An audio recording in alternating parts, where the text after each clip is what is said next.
Well, yesterday's Mailbag episode actually asked you guys a question. I asked, how far are the Chicago Bulls from being relevant? And I use relevant as a top 6 seed in the playoffs. You guys sounded off on that one. We'll get into your responses in the Mailbag. But before that, we're going to talk about Matas Buzelis failing to really shine at the All-Star break. But I did walk away with the lasting impression on what the Bulls need to do. We're going to talk about all that plus more right after this. You are now tuned in to Chicago Bulls Central, your number one place for all Chicago Bulls news and content.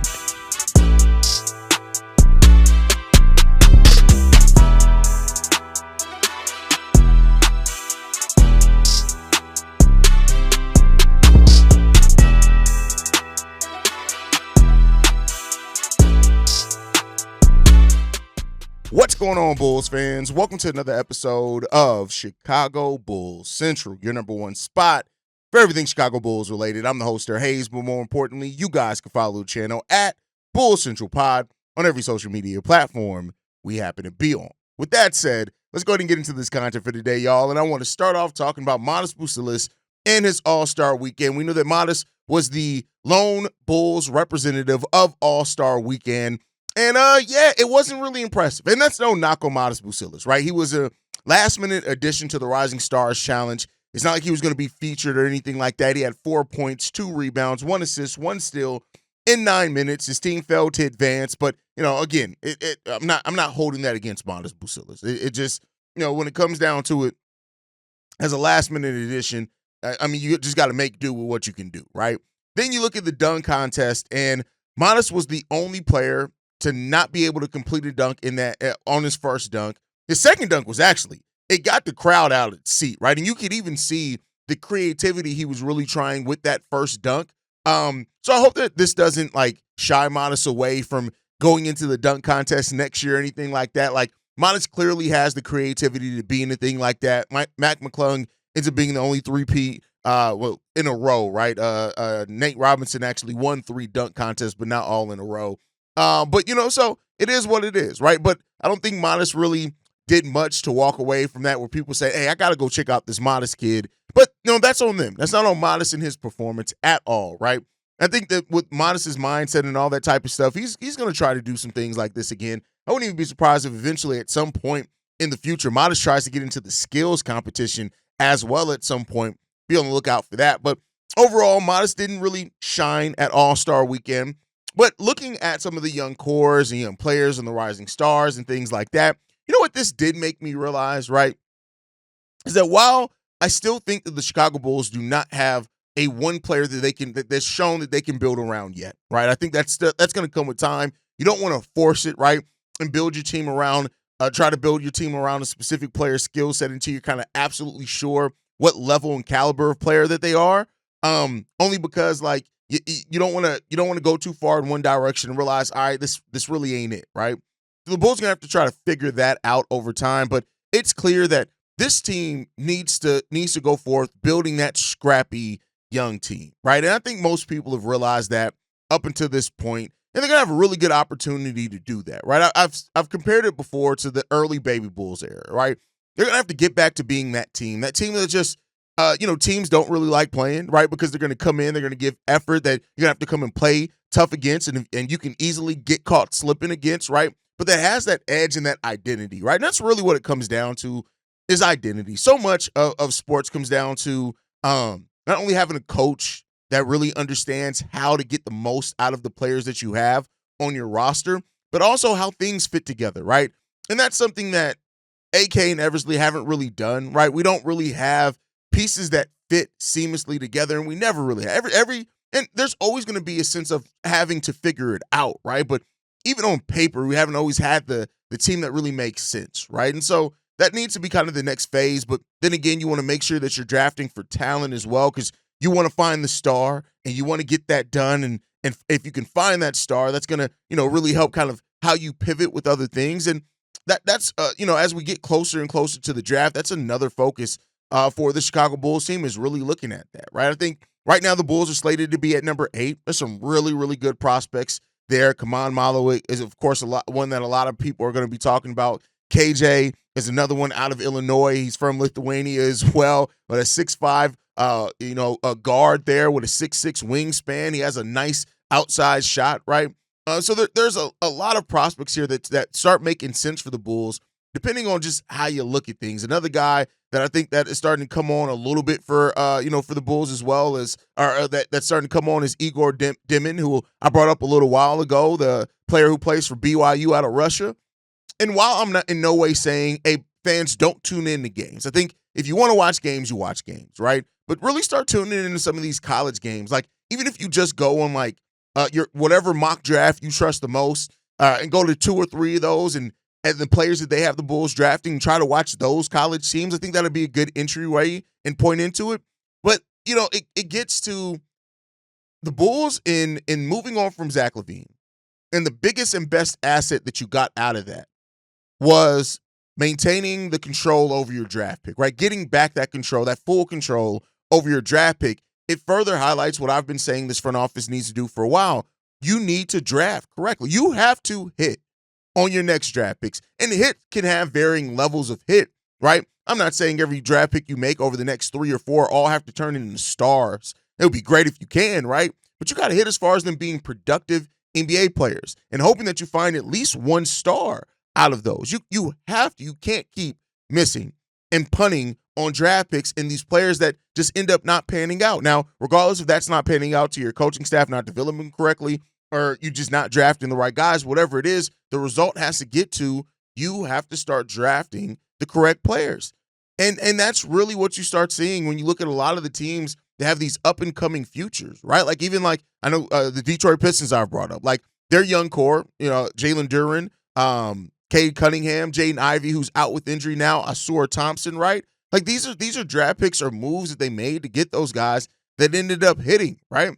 And it just that's just the reality of it. You look at the Atlanta Hawks outside of Trae Young, right, who is still though another pick that they hit on, right? They have a lot of young players. Dyson Daniels, who they made a move for, they saw something in. Jalen Johnson, right? Risha Sher is starting to come around a little bit more. The Magic have been a team that have drafted really well over the last few years also, right? So you got to start hitting on that, right? You have to start better valuing your draft picks. You look at the Spurs, of course, they have a generational player in Wemby, but even outside of that, they've drafted some pretty damn good players that have been productive NBA players. Keldon, Devin Vassell, right? These are guys that have ended up working. Jeremy Sohan, right? These are productive NBA players that are turning into something for these respective teams. You can't keep missing or drafting role players with first-round picks and expect your team to really go further unless you already had a superstar or star, right? So you got to start hitting on those. And that's just really, the prevailing thought coming from this is just the Bulls have to really value this moment that they're in, right? And it's going to be rough on fans because we're not going to win a lot of basketball games. We're just not going to. But you have to invest in development, right? And getting the right guys in this building. And you have a chance now here to start building a young nucleus, right? I won't call it a core yet because I think you want to see what level they're going to be at before you can say they're your core, but they can definitely be a nucleus for you. You got Ayo Dosunmu in here who you did draft. Really, really good player, right? We love Ayo Dosunmu, right? You got Matas Buzelis who's starting to show some things. You got players we still don't really have much to say about Dalen and Julian, but I think that they do need to be playing right now instead of playing Kevin Huerter or whatever else it is. You got Josh Giddey in here, right? As of right now, you need to figure out his future, but you got him and you got Kobe, right? You got these guys that can start being a nucleus, but then again, like, do you have the right guy leading it? And I don't want to make this back to a Billy Donovan conversation, but you start asking that question too. Eventually, the Bulls are gonna have to get to a point, right? No matter what their allegiance is to Billy Donovan, they have to eventually get to a point where they have to ask themselves, are we drafting right? And we just don't have the right guy to mold these guys? Or are we just idiots and just can't draft? You got to get to that part of the equation, right? And it may be both. Two things could be true. You could not be drafting correctly, right? Overall, right? I still think you've hit on some, but you could still not have the right guy to even maximize on that. That's the place that they have to get to. And until that evaluation is done, I just think we're going to always be in this place where we're wondering what if. And that is what it is, I guess, when it comes down to it. I don't know. I don't have much else to say with that one, man. This is going to be rough. And I've said this before. Unless like somebody makes a huge leap in their second year, we're in for this for the long run, right? Which leads us back to the question that I asked on yesterday's episode, right? is how far away are the Chicago Bulls from really being relevant? I used relevant as a top 6 pick. Top 6 pick. No, I'm sorry, a top 6 seed in the respective conferences, right? That's the way that I asked that question. I also put it up as a poll on both YouTube and Twitter. I want to go over these results before we dive into the actual mailbag. So it looks like 36% of voters voted not possible with the current leadership. 22% voted 5+ seasons, and 32% of you guys voted 3 to 4 seasons. There was 10% that voted 1 to 2 seasons. That was on YouTube. On the Twitter side of things, right? Let's look at the poll on Twitter. 45% voted not with this leadership.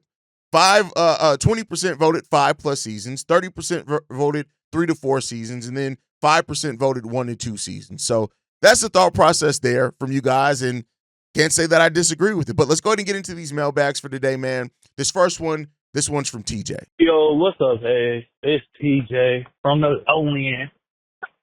This is my first voicemail post Zach LaVine era, and man, I knew this rebuild was gonna be tough. I ain't think it was gonna be this damn tough. I ain't gonna lie to you. Cause last time we kind of went down this path, I stopped tuning in to the Bulls. That shit was trash. That was like what? Directly after we had traded Jimmy, we had got Zach. I was watching Zach, so I wasn't watching the team. So this time it's like a new experience to me. I'm gonna actually be tapping into all the games as I can, and I'm in for a world of pain right now, bro. So yeah, man. First thing first, I want to ask you a question, bro. I want to see what's your checklist for the Bulls for this offseason. Like, what's the top 3 things you really want to see them do, excluding trading Vooch, all right? I want to see what other things you really want them to do. So I'm going to kind of give you my top 3. Again, we excluding Vooch. We already know that's like number 1. So I kind of want to see them make a trade to get into the draft at like later in the first round. Like, I really want them to put them second round picks to use and try and get another late first round pick, if at all possible. I want them to use that late first round pick to get a center if they couldn't get a center with their earlier draft pick. I know, as you would say, we probably not in a position to be looking for, positions of need, because that's something that contenders do, but I truly do believe we need a big. Like, honest to God, I feel like we need a big bad. We need a big bad. We need a good point of attack defender. I know we got Io. He cold, or he good at defense. Let me say it like that. He good at defense, but I feel like I want us to really have like a true lockdown who will clamp up everybody. We need our own, like, who can I think of who like just lockdown? Well, I'm drawing a blank right now, but we need a good, we need like a Drew Holiday. Yeah, that's a good one. We need like a Drew Holiday, a real Alex Caruso. Io like a baby Alex Caruso. We don't need that right now. I want us to have someone who's like, for sure, we know for a fact this nigga gonna defend. So yeah, I want us to get a new coach. This is like my wish list. I know it's probably unlikely, but I want us to have a new coach. Bad. Billy Bubblegum Donovan ain't cutting it no more. He's been not cutting it. But yeah, we need to find his replacement. I want us to get a young, defensive-minded coach. Now, who that is, I don't fucking know. I'm not gonna lie to you. I don't be really tapping in with other really basketball teams. This is my last point. I'm gonna kind of try and make it short. But I feel like this is the most important thing besides the coach, besides the big man.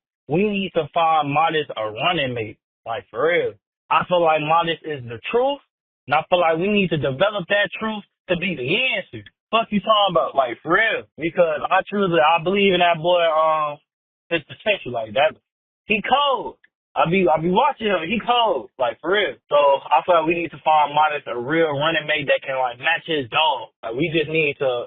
I don't even care if the skill's not all the way there yet, but we need to see something like a real running mate with Matas. What moves do I see the Bulls making, TJ? I don't know. It's not about that to me. Like, because there's no clear, let's move this guy and get this guy. Let's make sure we get this free agent target. I just want further clarity on the roster, right?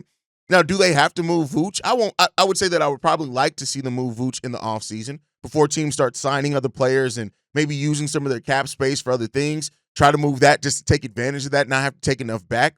But as far as anything else, like, I just want to see a move of competency. Yeah, I would love to get an additional first-round pick in this stack draft. I would love to, and that may be possible. There could be a team that ends up looking at it and saying, hey, in the 20s, Like, yeah, there's some talent here, but we kind of want to go for a surefire thing, and maybe the Bulls make a move in that case, right? But I think overall, like, if you can get Matas a running mate, great. And you can do that at number 8, 10, whatever we end up picking at. I think that's the most important thing, is just getting that draft pick right. You're adding in another young talent to this team. I'm not in the, we got to move Kobe, we got to move Vooch, we got to move these guys. Like, I think that can come at the trade deadline. I would like to see a player like Vooch moved, as I said, but I think the most important thing is getting that draft pick right. And I would even like to say this, like, if you're talking about as far as trades or whatever else, if the Bulls need to be aggressive about moving up to get the guy that they see as a star, I would love to see that level of focus from them as well. Going up, moving up in the draft that they just see and they're like, hey, this is a guy that if he falls, let's say 2 picks above us, if he falls to number 6, let's say we're at number 8, and he falls to number 6, I would love to see the Bulls try to be aggressive about then going up and moving up to get that guy, whether that means pairing your second-round pick, whether it means pairing a player. If you see that guy and you think, no, this is the guy in this draft that we think can turn into the star that makes sense for our team, I would love to see them be aggressive about going out and getting that guy. It's not about position for me in this draft. It's more about the star potential that you really see in these guys and getting that guy in our building, and let's start to build this thing on out. That's the way that I view it. You guys can let me know how you feel down below. Now let's get into this next voicemail, man. This one's from Soul. What's good, Hayes? This your boy Soul calling from Toledo, Ohio. Today is the 15th of February. I just watched the episode, and I know you asked the question of how long do you think the Bulls got till they be irrelevant? And from my personal opinion, I think for us, it's going to be about 3 to 4 years. There's a reason why I'm saying that, because honestly, some of the moves, it's a lot that AK does to be desired. I know the trade for Zach LaVine, I personally feel kind of like Pat Designer. I don't have a problem with it, only because that was what was the best we was going to get back because of past mistakes. People don't realize, like, everybody see like they messed up and be like, well, you should have been able to get this or get that. We wasn't. Like, the mistakes that they made like 3 years ago and stuff like that was costly. 2 years ago, costly. So this was the best we was going to get for that. Then, I'm tired of people talking about, well, the DeMar DeRozan trade, that wasn't a trade, free agent. We helped him out. People don't realize that. But another thing I wanted to also say is, I know you was talking about, like, who was the person that who was some of the people that we got rid of and they went to become stars. And I know you said Jimmy Butler. I know I'm a little bit older than you. So I'm going to say, like, this shows you how bad it is. Like, before Jimmy Butler, I'd say the last couple people that we let go, it was 3 people that became more like stars and kind of like up there. Like, one person was Ron Artest and Brad Miller. When we let them go and they went over to their next teams, they became all-stars. And I remember Ron Artest specifically became an all-star. And when he was with us, he was not that. And the very next year with Indiana, he became that all-star player. So that shows you how long ago. And another person that became much, much better after he left the Bulls was, of course, Jamal Crawford. He ended up becoming, as you see, multiple Sixth Man of the Year, one of the best. But that shows you that's all this stuff is over 20-some years ago. So Jimmy is the closest thing, that's sad when you really think about it. But for the Bulls timeline, like I said, hopefully, like he said, Billy Donovan don't have an extension. And hopefully this is all we got, And I see 3 to 4 years for us to maybe get a little bit relevant. That's all, man. Everybody see red. Have a good day. It's your boy Soul again. Peace. 3 to 4 years for the Bulls to be relevant. I think that seems to be kind of where, other than, of course, people saying we can't be with this leadership, it seems that that's where most people are. About 3 to 5 years being a reasonable place for the Bulls being a top 6 seed. And I mean, that takes, again, their Bulls are going to have to draft really, really well over those next 3 to 5 years, right? Over those next 3 years, and then develop those guys to where by the 5th year of that, you're saying that we got this nucleus, we got this core, right? So great thing. Now, as far as Ron Artest and Brad Miller, absolutely. Now, when I said, and when I went into players that left and turned into stars, I was thinking more recent, but like you said, those guys are, 20-plus years out at this point in time? So I was more recent. Remember, and so just for that, and again, I'm almost 40, but when I start saying, and usually when I'm talking about this team, I'm usually looking at from the Jimmy Butler trade onwards, right? That's kind of where like the pinpoint of the kind of like, because that's where we got Zach, and now we moved off of Zach. So that's usually where I'm staying within, right? Like, don't want to go too far in the Bulls history because you have young viewers. Then on top of that, like, there's a lot of PTSD in those eras. So, but yeah, great points on Ron Artest and Brad Miller. They definitely left and turned into some damn good NBA players, and you really can't deny the success that they had at all. But the 3 to 5 years, I tend to agree with, and that seems like the fair path we're on. Maybe we can do it in 2 to 3 years, right? Depending on how much these players that they draft over the next couple of years actually do hit, which, we'll see. All right, let's get into the next one, man. This one's from Big O. What's going on, Brother Hayes? Long time, man. I got to check in with you, brother. Big O. Watching one of your videos, you was asking fans, how long will it be, or at least in our opinion, for the Bulls to get back to winning? Or how far away? I think that's what the question was. And I'm here to tell you, bro. In my opinion, my humbled opinion, we're ways away. We both know a lot of us, that been watching this team over the years. We know that it's levels to getting back to competing at the highest level. The first thing that the Bulls, any team need is, you have to set the culture. And right now, as we speak today, the Bulls still don't have a culture on their fifth, sixth, I don't know what year in the Billy Donovan era. You still don't have a culture. So with us not even knowing when Billy Donovan is going to be gone, we're not going to have a culture until he's out, in my humble opinion, because he don't move the needle. It's a lot of conversation around Billy Donovan. I have a whole nother voicemail I would love to leave talking about him, but just to dabble a little bit, Billy Donovan doesn't instill culture. We see what JB Bickerstaff did with the Detroit Pistons, a team. They got Malik Beasley and Tim Hardaway, not the greatest defenders. You got Durant, you got Cunningham, but he went over there and established the culture. So now you have a team that, got a bunch of guys that probably, if they was on the Bulls, wouldn't be playing as well. And that's what I mean by that. You have to instill a culture. And in instilling the culture, you still need some young players. You need some quite a few bunch of young, really good players. I like Matas. I like Phillips, but these guys got to get on the court. So you have a coach that ain't even playing the guys along without already not having a culture. And then, just to get us back to the Baby Bulls era, you know what I mean? Like even the Baby Bulls wasn't a championship-ready team, but we saw they was thriving. So we got to get back to that point before we can even get back to competing at the highest level. And that's what I mean. We so many years away. We so many years away from that, just from the Baby Bulls type of team. So I just think this team needs to be washed from top to bottom. I know my voicemail ended, but I'm kind of over the AK era as well. I don't think any of these guys know what they're doing. Winning has to become a priority at the highest level first. But I'll tap back in with you, brother. I sent some other voicemails on some on your other topics. Thank you. No culture, no standard. That is a great just kind of paraphrase of where the Bulls are right now. We have no culture. We have no standard level of play. Our execution, even from our coaching staff, we just don't have it, right? Getting back to the Baby Bulls era is important. And I think that's the first step, right? When you want to build organically over time, in our history, that's the example that we have there. Now, they did end up getting lucky after non-luck, right? Because they had a bad season after being a 40-plus win team for so many seasons in a row. The year they dropped down off that, but then they got lucky, and they got Derrick Rose, and then they were able to take far off after that. But then Derrick, his star shined bright, but not very long, mainly because of the injury. But we already know what Derrick Rose meant to that. I don't want to get over that. But you know what? The last thing that you said on this, you said you had two big bars on this. No culture, no standard. But then winning must be the priority. Now, here's what I'm going to say on that for anybody that, my more knee-jerky reaction Bulls fans.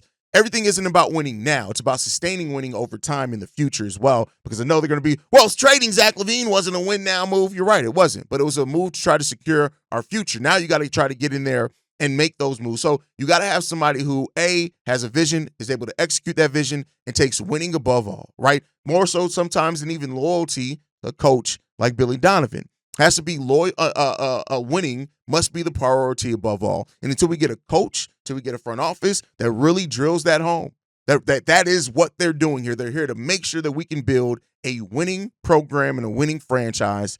We're going to keep spinning our wheels, right? So we'll see what the future holds there. All right, let's get into this next voicemail, man. This one's from Shay. What's up, Hayes? This is Shay. I know that I have a question to ask you. I know that we are all excited about Matas Buzelis and all that other shit and all. And I love Matas, don't get me wrong. But if you could go back to this past year's draft, would you have still drafted him, or would you have drafted a guy like maybe a Donovan Clingan due to the fact that Vooch is kind of on the decline, and we definitely need a new center to build around, especially with us needing rim protection. Now, I'm not saying that we should have. I like Matas, but give me your thoughts. Would you have drafted a rim protecting center this past draft, or really would have stuck with Matas? Tell me what you think. Peace. Would I still drafted Matas Buzelis? Yes. And the reason why I say that is this. Going somebody like Clingan or for more rim protection, that's a move that is something that version of the team lacked, but you're trying to rebuild from that version of the team, right? Like Khalil Ware is still probably one that I probably wouldn't have been mad at the Bulls drafting regardless. That's a future move regardless there. But I think that if you try to make a move to draft for current need of this team, that you're kind of locking yourself in to what this team is. And that's not what anybody wanted to see, right? You go for the talent, and that's what the Bulls went to. They went with Matas Buzelis, somebody who people thought had talent to be number one overall pick, or at least top 3 in this draft. So, no, you went with the talent, and you're going to develop that. I wouldn't have gone rim protection. Yes, this team is missing rim protection, make no mistake about it, even though Matas as a starter is bringing some of that, right? But I think if you went like, oh, let's go with a position of need for this team, it could have ended up backfiring on you because you're pivoting off this team. So you don't want to try to fix a problem with the team that you're rebuilding from, if that makes sense, Shay. So, yeah, I mean, I think overall, yeah, there's still some players definitely that went in this draft that I still like and wouldn't have minded in the Bulls uniform. But overall, I think that the Bulls made the move for the player that had the highest upside, but still, just upside isn't a problem, right? Some of it with the Bulls have been they've gone high upside, but kind of no real skill there yet either. And keep in mind, Clingan was off the board before the Bulls drafted. Ziti was off the Bulls before Ziti. Edey was off the board before the Bulls drafted, right? So if you're looking at players that were drafted after Matas Buzelis, like you're really looking at Khalil Ware, which is a guy I wouldn't mind them drafting at all. Jared McCain is kind of a guy that stands out there as well, but I don't think anybody really had him going to the Chicago Bulls either. I think the Bulls made the right move. So, that's my thought process. But thank you for that voicemail, Shay. As always, let's get into this last one, man. This one's from Reginald. Hey, this is Reginald, and I'm here to respond to a question you asked, like how long will the rebuild last before the Bulls are relevant again? And with a confident front office and with a respected head coach, it would take at most 3 years. But for Billy and AK, it could take 5 years. It could take even longer because you have an ownership that is comfortable with the people he's around him. And that's the worst thing to happen because whether they win or lose, it doesn't matter as long as he's satisfied with the situation. And the situation simply is whether or not they're in the black or not. That's the only question. If they are, be fine with whatever happens on the court. If they're not, then moves got to be made. Unfortunately, we all think that Billy and AK is going to be around for a long time. So with the Bulls rebuild, with the way things are, at least 5 years. I see a lot of guys are going to be on this team and traded or allowed to walk for nothing or traded for nothing. But the only way to truly start a rebuild is to find a player who can only be, who everybody universally agrees has that dog in him. We see a little bit of that in IO, but the Bulls really haven't had that caliber player since Jimmy and before, and then you also maybe you're going to throw in Bobby, definitely throw in Noah, but guys who not only elevate, who are, playing at a high level, but get other guys around them, step their game up as well, almost to the point where those other players want to fight the main guy, but they put the team before themselves and play with a lot of heart, a lot of effort. And after the last 5 years, the Bulls really haven't had that guy. So even before that Detroit game where they let themselves get clowned by 40. We've seen games like that before. We've seen them get beat by lesser teams. And I'm talking about teams like Philly with no Embiid and no Maxey and Lee game there by 20. So until the Bulls get a player that we all can see as a dog, they're not going to do anything. What's your opinion? 5 years until the Bulls are back relevant. 5 years until the Bulls. That is definitely a possibility here, right? And I think, it just comes down to you got to make the right decisions. Winning has to be the focus. And until that is, right, a clear focus here on this team, there's always going to be doubts on how committed this team really is to getting out of the place that they're in right now. So we'll see. We'll see what happens there. I think overall, man, when it comes down, the Bulls have a long path ahead of them. And they can, of course, make that path and, make it more clear, make it take a little bit less, but you got to be smart about what you do. And that's something that the Bulls aren't always with. They aren't always as smart with making their moves. Sometimes they try to be the smartest one in the room, and it ends up making them worse for it, right? So the Bulls just got to be smart in who they draft. They got to be smart in who they develop. They got to have the right players and the right staff in here to get the most talent out of those players. And let's hope we start seeing that, because like the other caller said, if we can get back to the Baby Bulls era, if we can just get back to that within the next 1 to 2 years, all right, cool. I think that's enough, right? Having a team that's fighting, that's competing, as you're still building and developing things out, that's kind of where you want to be. So that's my thought process. You guys can, as always, let me know how you feel down below. Make sure you guys are following the show at Bulls Central Pod. You send us any feedback, questions, comments, concerns, bullcentralpod@gmail.com. Lastly, if you want to leave a text message and our voicemail for the mailbag, the number to do so, 773-270-2799. We are the number one spot for everything Chicago Bulls related, but that's thanks to you lovely and beautiful people. And like I like to end every episode on, go Bulls. Love you guys. See red if you can, y'all. Peace. This has been a presentation of the Break Media.